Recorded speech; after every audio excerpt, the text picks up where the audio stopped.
What would it take for you to stop trusting the system? 14 days ago, the United States Department of Justice released 3.5 million pages of documents.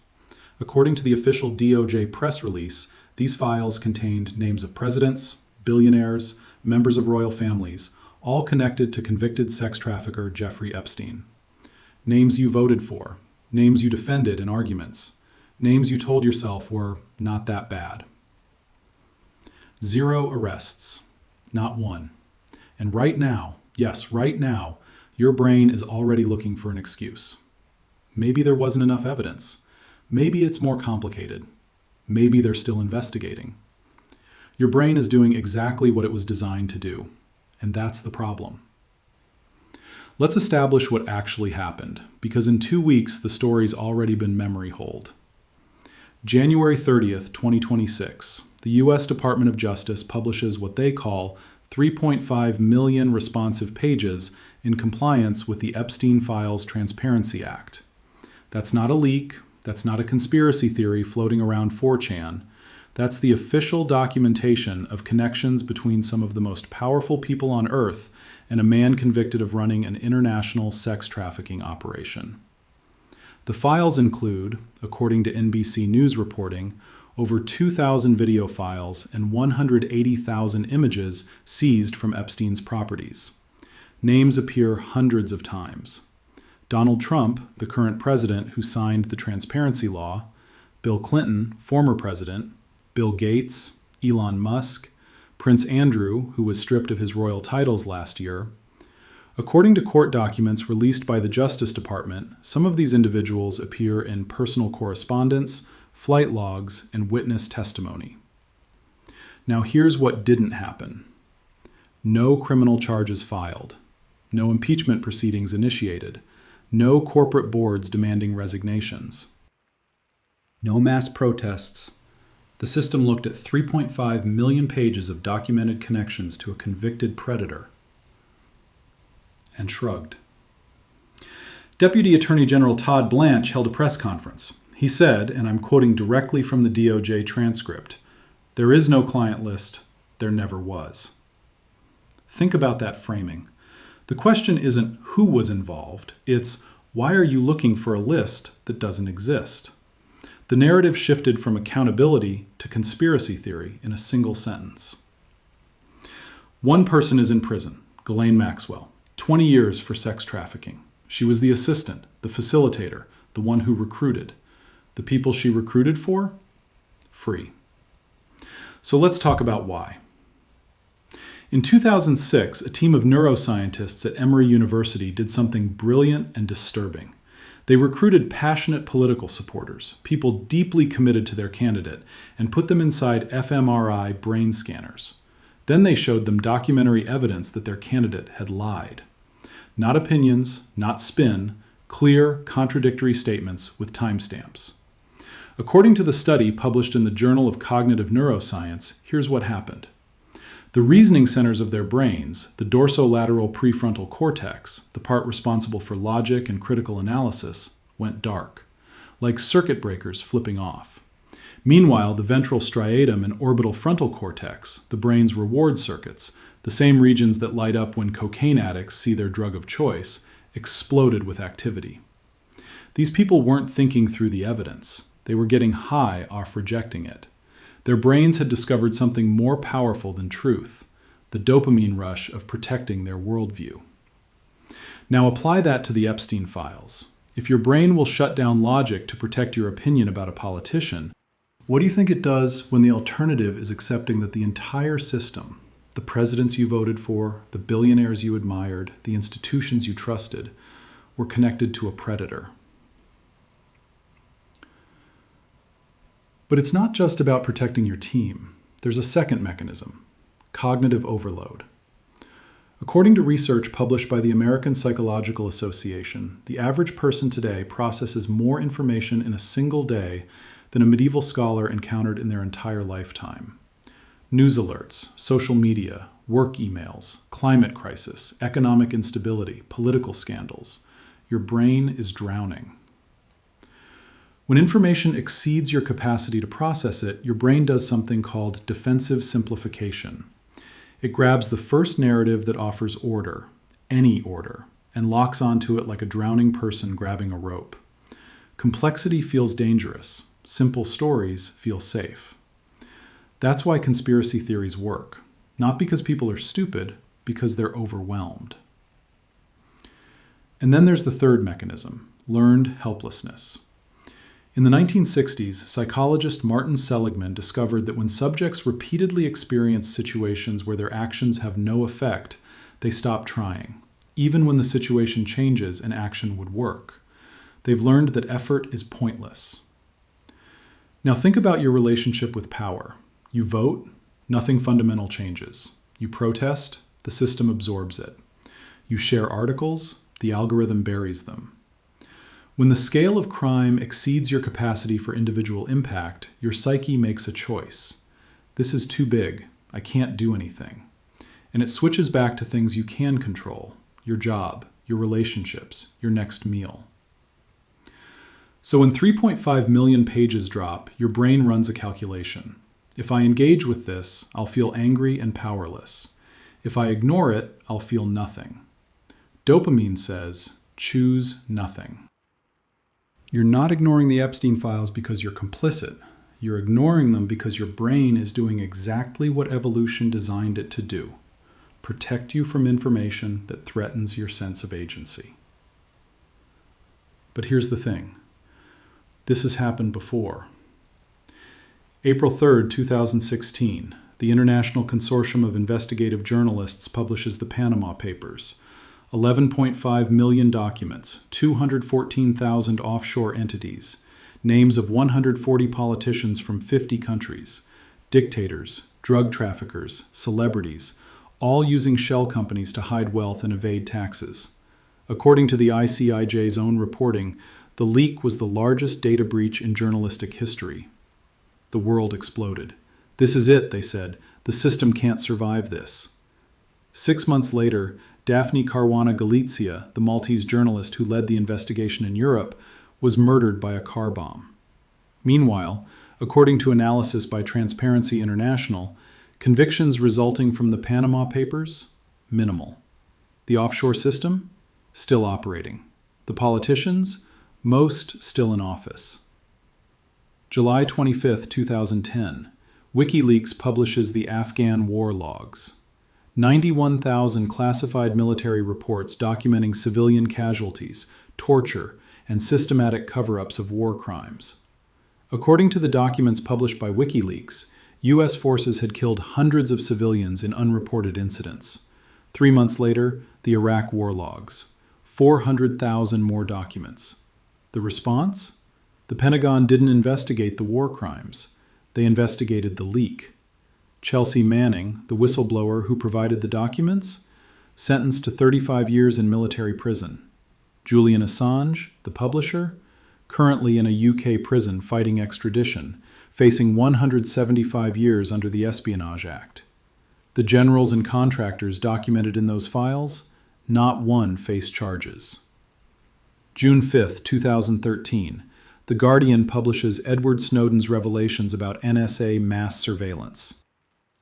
According to the leaked documents, the National Security Agency was collecting phone records of millions of Americans with no connection to terrorism. They were tapping fiber optic cables, recording everything. The Fourth Amendment, the right of the people to be secure against unreasonable searches, was being systematically violated. The public reaction? 2 weeks of outrage, debates on cable news, think pieces about privacy. Then, nothing. The surveillance programs? According to reporting by The Intercept, many were simply renamed and continue operating today. Edward Snowden? Exiled in Russia, facing espionage charges if he returns. The officials who authorized the programs? No consequences. Do you see the pattern? Explosive revelation, media frenzy, public fury, and then the system survives. But not just survives, the system has learned to metabolize exposure. It treats revelations like a virus. There's an immune response: lawyers, PR campaigns, media spin, legislative theater. The virus gets neutralized. The body continues. And the whistleblower?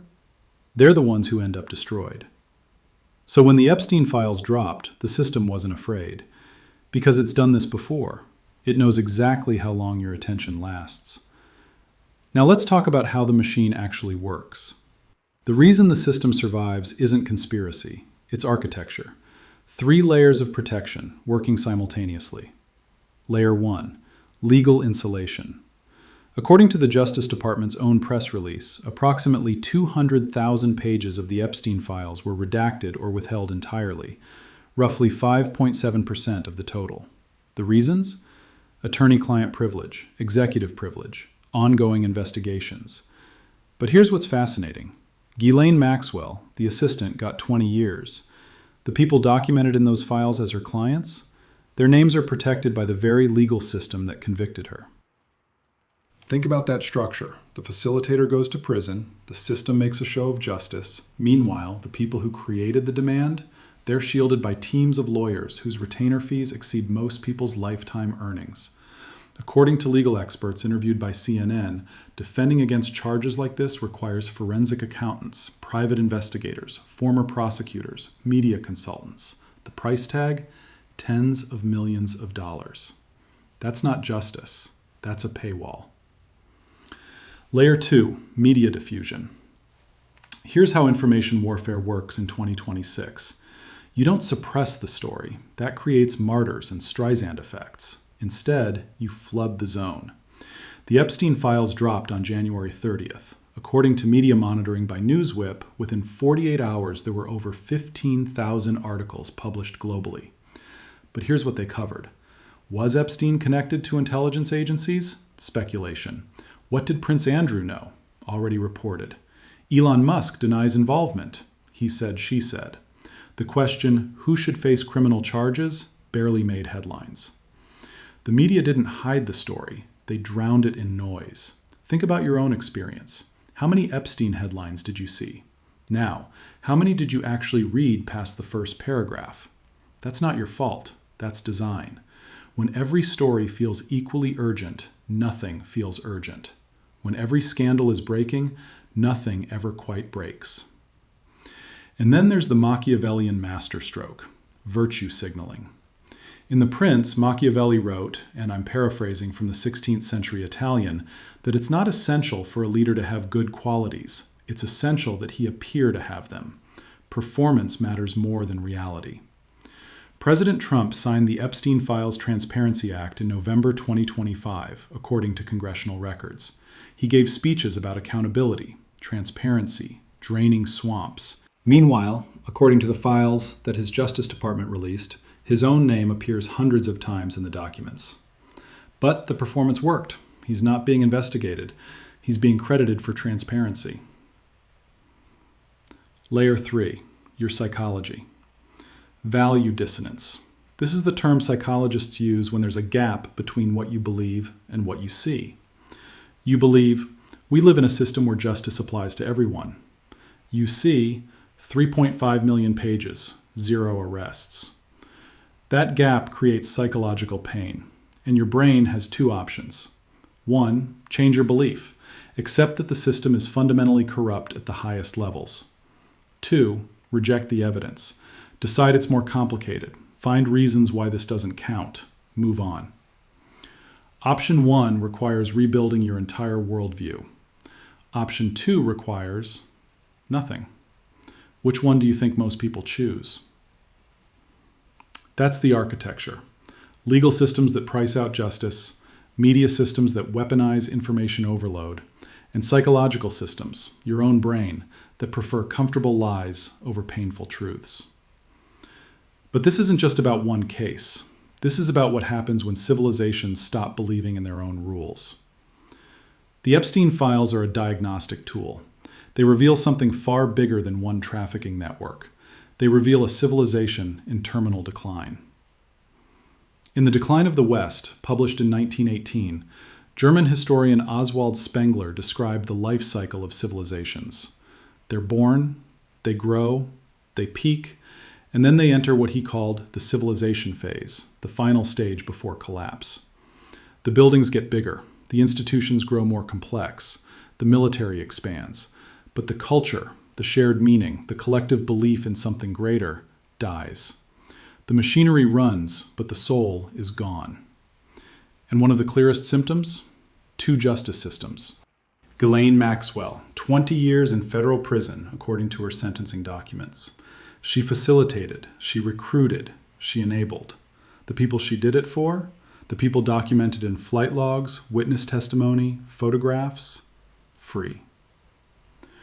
When citizens see that there are 2 sets of rules, one for them, one for the people in the files, they don't riot. They do something more dangerous. They stop participating. In 2021, according to Chinese government reports, millions of young people in China embraced a movement called Tung Ping, lying flat. A deliberate rejection of ambition, career climbing, consumption. They weren't protesting. They weren't rebelling. They were opting out. Within months, Beijing banned all online discussion of it. In the West, we call it quiet quitting. Record numbers of people doing the bare minimum. Not because they're lazy, because they've stopped believing the system rewards effort. Birth rates are collapsing. Trust in institutions, according to Pew Research data, is at historic lows. People aren't being forced out of the system. They're walking away voluntarily. And that is how civilizations die. Not from external enemies, from internal exhaustion. From citizens who look at the game and decide it's rigged, so why play? The Epstein files were a test. Can you see documented evidence of elite impunity and still believe in justice? Most people failed that test, not because they're stupid, not because they're cowards, because the psychological cost of passing was too high. Let me be very clear about something. I'm not here to tell you to storm the Capitol or boycott billionaires or start a revolution. That's not how this works. The system doesn't fear your anger. It feeds on it. Anger is engagement. Engagement is clicks. Clicks are profit. What the system actually fears, what keeps the machine running, is something much simpler. Your attention. Your complicity through exhaustion. Your willingness to know something is wrong and do nothing because doing something feels impossible. 3.5 million pages aren't a verdict on Bill Clinton or Donald Trump or any name in those files. They're a verdict on you, on all of us. The question isn't, why didn't they get arrested? The question is, why did we, collectively, scroll past? You can't control the Department of Justice. You can't force criminal charges. But you control where your attention goes, where your money flows, what narratives you amplify. Most people will watch this video, feel that uncomfortable recognition, and scroll to the next one. They'll prove the thesis in real time. What happens next isn't up to them. It's up to you.